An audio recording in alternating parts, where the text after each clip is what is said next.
guys, it is such a cold day today and I just want to stay at home and be in my warm clothes. Yeah, it's very cold outside. And if we go outside, it is 9.8 degrees Celsius, so it's really cold. I bet everyone want to stay at home and be in their PJs, in their pajamas, or drink a cup of warm tea. Yeah, me too. I had my bottle here. There's warm water inside and I will drink it every time I'm thirsty. In this video today, I'm going to read chapter 13 of the book Rent a Bridesmaid. Yeah, we have made it to chapter 13. It's a long way to go. There are many more chapters in this book. And about this chapter 13, really excited, isn't it? The last chapter, chapter 12, there's like a couple that want Tilly to be their bridesmaid and they are boys. So I think it's kind of fun. It is Simon and I don't know the other's name, but yeah, we will find out more in this chapter 13. Okay, so let's get started. Chapter 13. I had heaps and heaps to tell Maddie at school the next day. I told her about the flower wedding before school. I told her more playtime. I told her during lunch and when we were playing ball in the playground afterwards. She listened carefully and made all the right noises and even said she was sure I had looked lovely in the bridesmaid dress.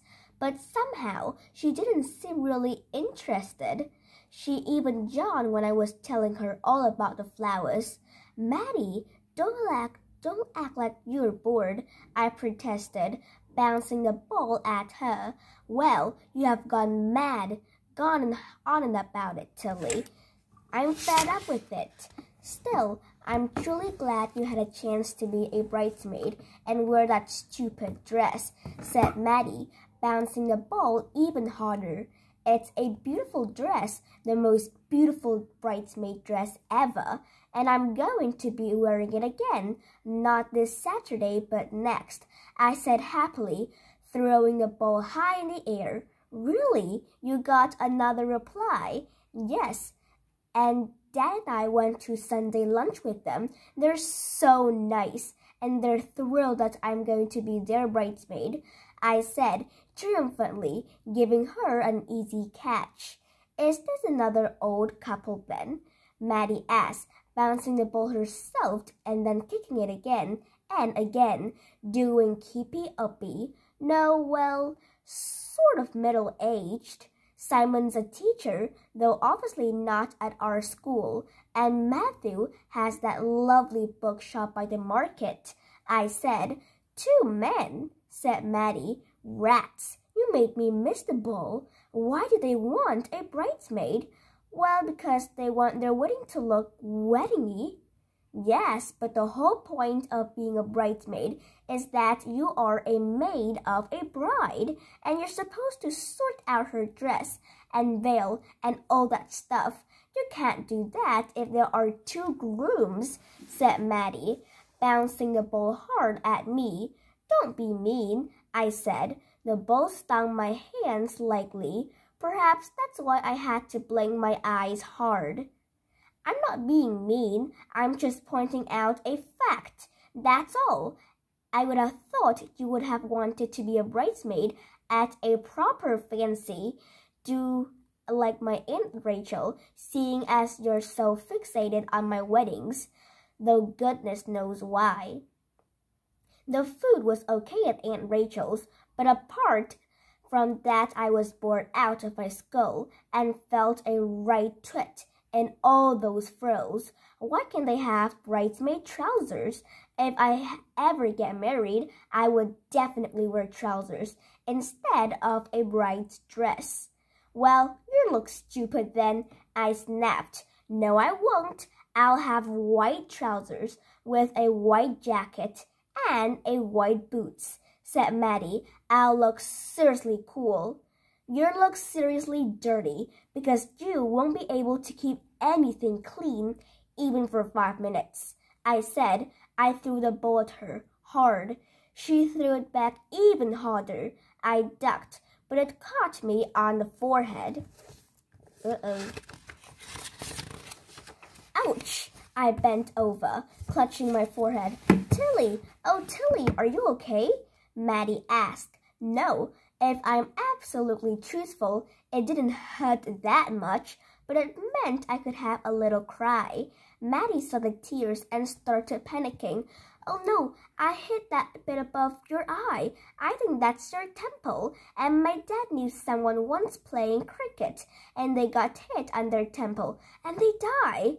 Oh no, they dropped down dead there, and then she wailed. It was obvious to both of us that I hadn't been instantly struck dead, but I started panicking too. Maddie clutched my hand, and we ran up to the teacher on playground duty, our own Miss Hope. Miss Hope, I think Tilly's dying, and it's all my fault, Maddie shouted. I hit her on the temple. Well, she didn't mean to. She truly didn't, I said, because she was still my best friend, even though we were caroling, and I didn't want her to be arrested for attempted murder. Hey, calm down, Ghost, said Miss Hope. She smoothed back my hair and looked at my forehead carefully. I think you're alive, Tilly. You might get a little bruise, but that's all. It's just a minor bump. I couldn't help feeling disappointed. I rather wanted my head to swell armily and my whole forehead turned black and blue. Still, I was relieved for Maddie's sake. Yeah.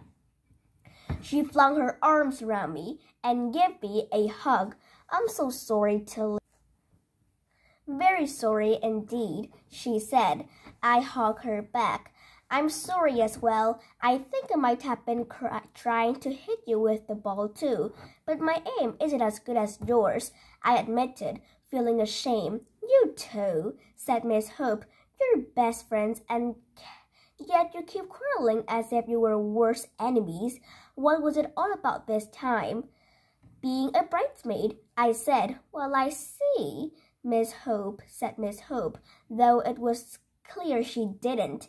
I started explaining, and it took so long that Miss Hope sat down on the step by the canteen, and we sat on either side of her. She seemed very worried about my rent a bridesmaid. Yeah.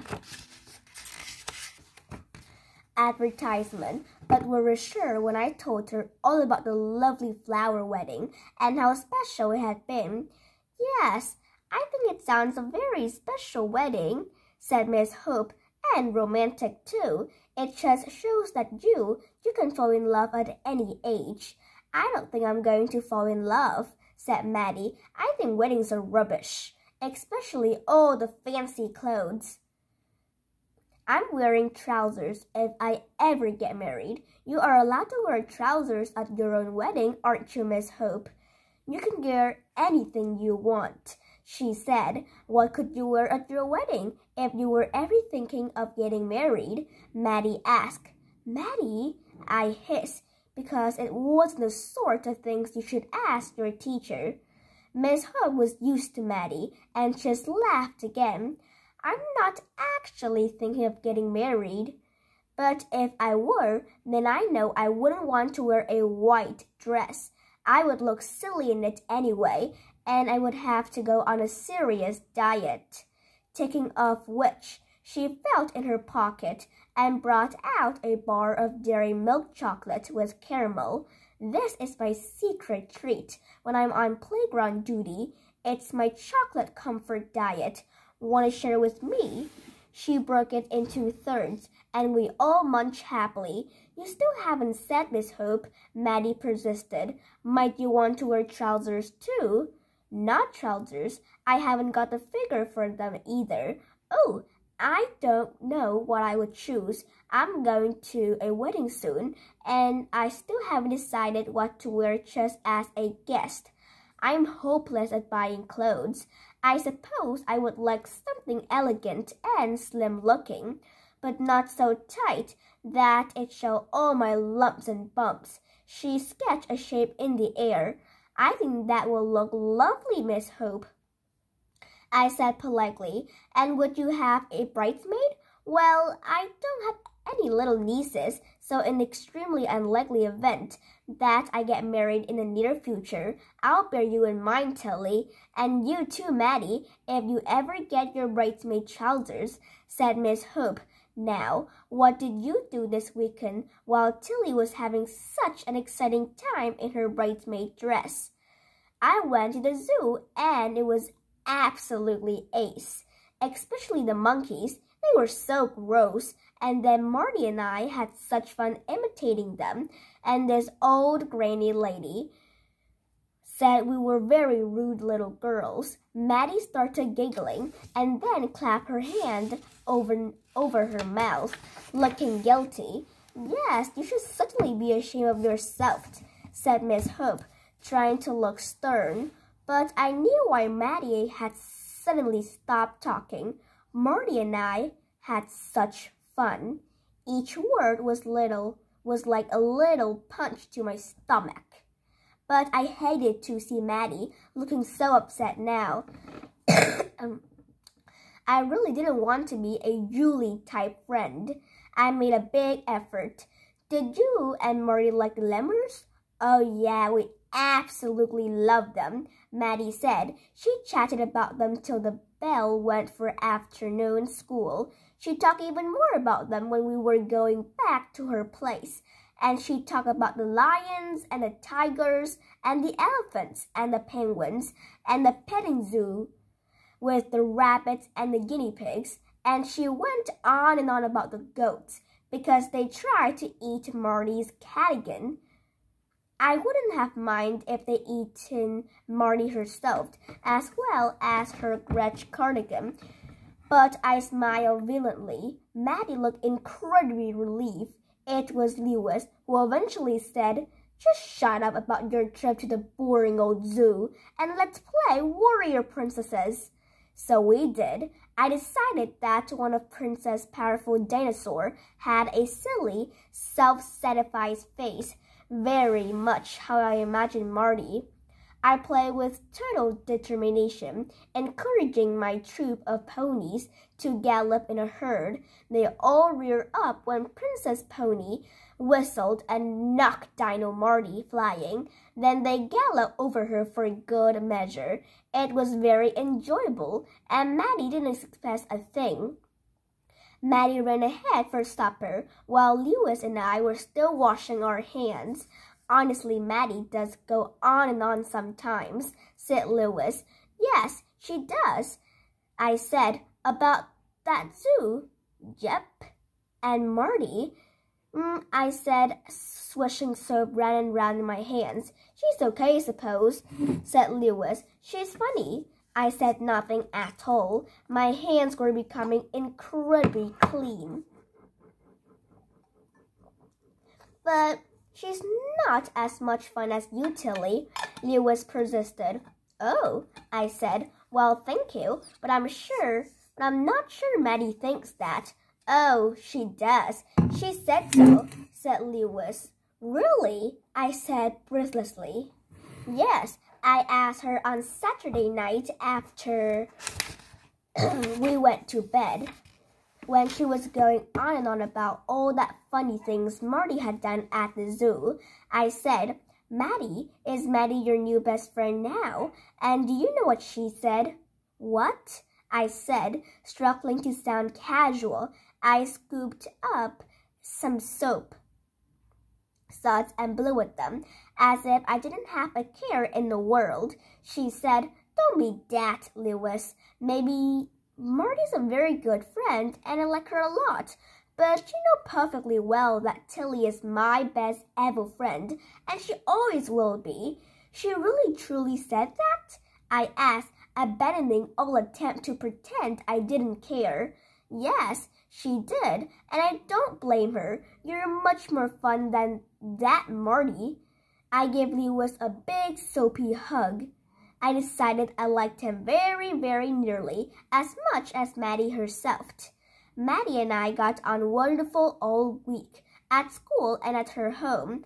Then on Friday after school, Angie came into the bedroom and started searching in all the cupboards and drawers. "What are you looking for, Mama?" Maddie asked. "Those armband things you used to have, you know. The ones you wear to help you swim. I thought Lewis might like them tomorrow," she said. So there was going to be another outing on Saturday, and this time Lewis was invited too. I slashed one of my ponies between my knees and started combing his mane very fiercely with a little plastic brush. "Well, I don't need them, Mom. I'm sure I can swim heaps better now. I won't need armbands. I'll just whiz up and down the pool," said Lewis. "Yeah, as if," said Maddie. "You can barely swim 2 strokes, and then you have to put your foot on the bottom of the pool. You can't swim at all." "Don't be mean, Maddie," said Angie, scrabbling through old shoes and strapless school bags and headless dolls at the bottom of the wardrobe. "Honestly, you two, why do you have to get everything in such a mess and muddle?" She didn't sound particularly cross, though, when she backed out of the wardrobe. She stepped carefully over our 3 princesses and their sorted armies. "I can go swimming," Lewis muttered. "I just put my foot on the bottom of the pool to check it's there." "Can you swim, Tilly?" Maddie asked. "I can swim a whole length without stopping and back again." "Yeah." I didn't say anything. I just bent my head and held the pony tight. Maddie misunderstood. She shuffled towards me on her knees and put her arm round me. "It doesn't really matter if you can't swim, Tilly. It's easy peasy, really, and you can wear the armbands, seeing as Lewis says he can swim okay. Perhaps we can wear one each," said Lewis. "You can come tomorrow, can't you, Tilly?" "You're going swimming with Marty," I said. "Well, I'm not sure. I think Dad and I are going shopping. I didn't want to go swimming with Marty. I didn't want to do anything with Marty." "We're not going with Marty," said Mattie. "This is just us. Well, Mom and Dad and Lewis and me. We're going swimming in a little now it's warm enough. We're going to have a picnic too. Do come. Couldn't you go shopping with your dad on Sunday instead?" "Well, maybe I could," I said, my heart thumping.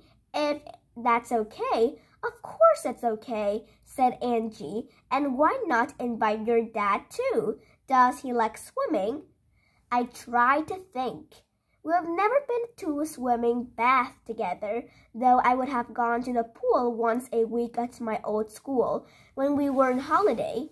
Mom and I sometimes went swimming, but Dad generally mined out stuff on the beach. Perhaps he couldn't swim. "Well, I'm not sure," I said. "I don't think he does." "Well, ask him anyway. Never mind if he doesn't want to come." We were probably setting off about 2:30 when our lunch had gone down, said Angie. "Ah, look what I found." The armband was stuck up tightly in an old pair of Spider-Man pajamas. They both had hankies tied around them. Angie held them up, looking quizzical. "Oh yes, I remember. I was pretending they were my twin babies ages ago. The hankies are their nappies," said Lewis. "Those nappies will be pretty wet by now," said Maddie, laughing. "Oh, Lewis, you are so crazy, isn't he, Tilly?" "No, I think he's funny," I said. "I wish I had a brother like Lewis. I wish I were part of a family of 4. I loved that very much. But it was sometimes lonely being just a family of 2. When Dad came to collect me, Angie asked if he would like to go swimming at the Lido.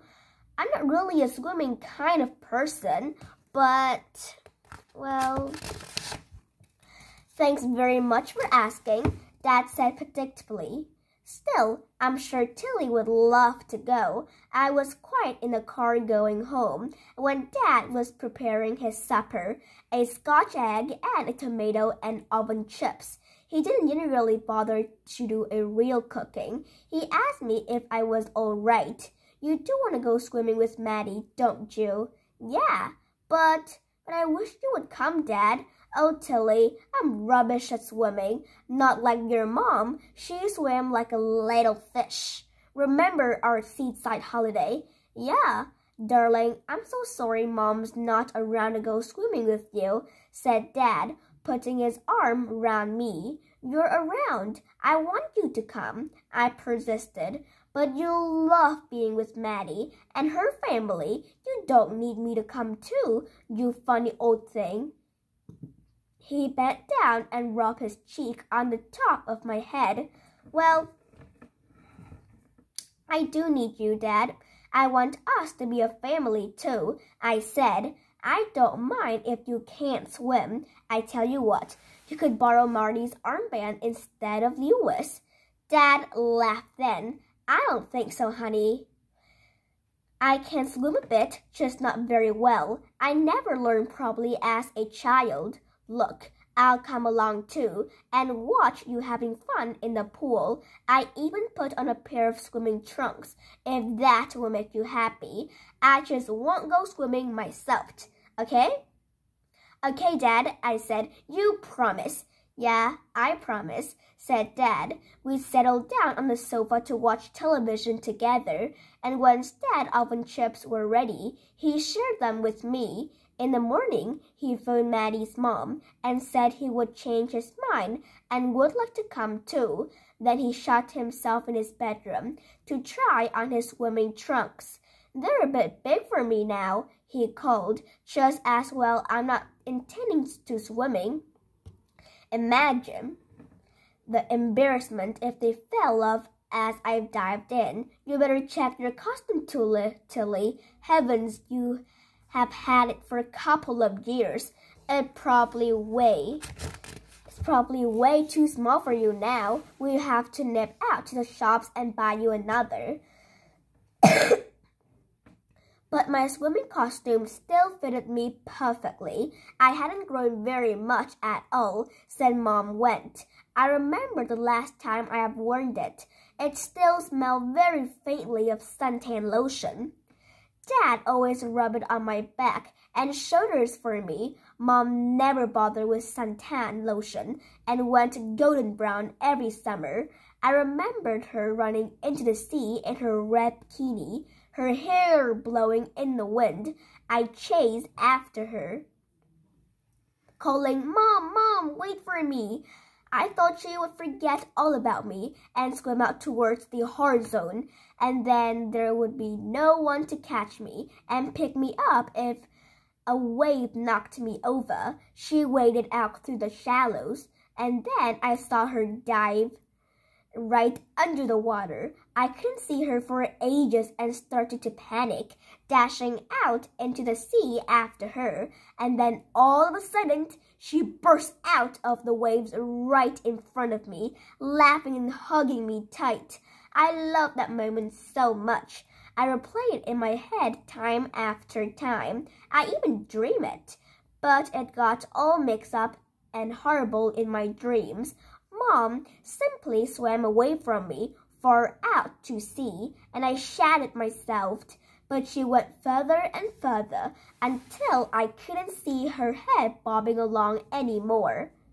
That was just wave after wave of empty water. I felt panicky now, just remembering, but I stared at myself in my bedroom mirror and looked straight into my eyes. Stop it, stop it, stop it, I hissed. Stop thinking about Mom. Don't let her spoil everything. You're going swimming with Maddie and her family, and Dad's coming too. And next Saturday, you're going to be a bridesmaid all over again, so you have got to feel happy. I unhooked my bridesmaid dress from where it was hanging and held it up under my chin. I looked at my raspberry pink reflection and managed to calm myself down. Tilly, what's the verdict on your swimming costume? Dad called. It's fine, Dad, I called back. Absolutely fine. And I was absolutely fine after that too. Dad and I did do a little shopping, but just at the Saturday farmers market down the road. We wanted to contribute to the little picnic. We chose a big bottle of apple juice and a beautiful homemade coffee and walnut cake. I'll be able to make us cake soon, Dad, when Mrs. Flower had given me baking lessons, I said.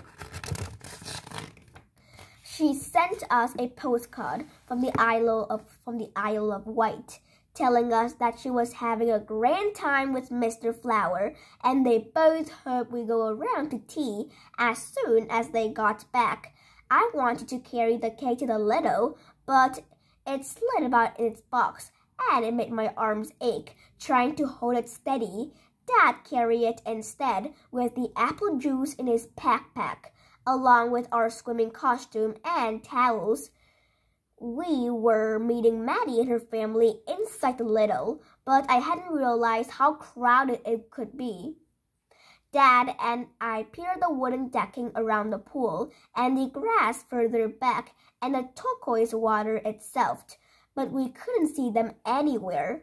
Oh well, we would better go and change into our swimming costume now we're here, said Dad. The men's and ladies' changing rooms were entirely separate, of course. Would you be all right by yourself, Tilly? Dad asked anxiously. Of course, Dad, I'm not a baby, I said, sauntering into the ladies, but I was actually a bit worried, not sure what to take my clothes off and how to work the little keys in the locker. All the other girls my age were with their mom, but it was simple enough to watch what other people did, and when I would lock my clothes away, I pinned my key to my costume so that I wouldn't lose it. When I came out of the changing room, I couldn't see Dad for a moment, and that did make me catch my breath. I stood clenching my fist, staring at all the hundreds of strangers all around me. I walked over to the men's changing room, but Dad wasn't there either. Are you all right, Lovey? Said a man coming out, his little boy riding on his shoulder. I think I've lost my dad, I said in a very tiny voice. Isn't that your family over there? Look, they're all waving at you, said the man. I turned round. There was Dad, looking thin, a bit thin, and white in his swimming trunks, his towel slung around his shoulder, and standing with Maddie and Lewis, and Angie and Maddie's dad, Tom, and yes, they were all waving at me. Hi, Tilly, Maddie called, running over to me. Wait till we get changed. Don't go swimming without us. Dad and I found an empty spot on the decking and spread our towels out, saving the rest of the space for Maddie's family. When they joined us, we all sat and chatted for a little bit, but then Maddie got fidgety. Come on, we're in a swimming pool. We've got to swim. That pool a bit too big, said Lewis. I want to go in a little pool. Well, that's just for babies, said Maddie scornfully. Why don't you two dads go in the big pool with Maddie and Tilly, and I'll go in a little pool with Lewis, said Angie. No, I'm not really that keen on swimming, said Dad. I'll sit and watch the picnic. We don't want anyone sneaking a slice of our cake, do we, Tilly? So Dad stayed on the decking. Angie and Lewis went off hand in hand to the little pool. Maddie started pulling me towards the deep end. What about starting at the shallow end? I suggested. It's too crowded down there. It's much more fun up at the deep end, said Maddie. Is that okay, Tilly? How far can you swim? Said Tom. I can swim a length, maybe 2 or 3 lengths, though I get out of breath, I said, truthfully enough, but I didn't add that I hated going out of my depth. I was in Lewis' camp. I like to put my toe down on the bottom every now and then, just to prove it was there. Still, I wasn't going to have Maddie calling me a baby, so I clambered down the step of the deep end and pushed off bravely. We swam backward and forward, careful to keep out of the wave of some big boys who were mucking about, with Tom treading water beside us, checking we were all right. At first, I held my breath and went a bit trembly, but after a while, I got used to it. In fact, it was almost fun. I stuck my hand out of the water and waved at Dad, and he waved back and gave me a thumbs up sign to show that he was proud of me. I'm getting a bit cold. Do you mind if I have a quick swim to warm up? Tom asked. I can see you two are like little fish and won't come to any harm. He sped away, doing a quick crawl. My dad swims ever so fast, doesn't he? Said Maddie. I said, wondering if she was casting a person on my dad. Let's have a race, Maddie suggested. 1, 2, 3, go! She was half a whisk away before I could turn myself round and swim after her. I knew if I was actually just as good a swimmer as Maddie, if not better. I sped up determinedly, head down, arms pushing down, legs kicking hard. And then suddenly I was hit hard, knocked right down under the water. I thought someone was attacking me. I had forgotten the big boys on the edge. One had forgotten to look below and had dived straight on top of me. I thought someone was deliberately trying to push me under the water to drown me. I opened my mouth to scream, and the water rushed in, choking me. I tried to kick to get my head above water, but I floundered helplessly. I really was drowning. Oh no, but then arms were around me, tugging me upward, and suddenly I was free of the water, gasping in clear air, and so was Dad, his hair flattened in a wrench, water streaming off him. Oh, Dad! Oh, Tilly! We neither of us had any breath left till we got to the side. We clung there, both of us panting. You saved me, Dad, I said at last, and you can't even swim. I can swim enough to save my girl, he said. Then Maddie came swimming up to us, and Tom, desperately apologetic. We all got out, and Angie and Lewis joined us, and after we all toweled ourselves nearly dry, we started on a picnic.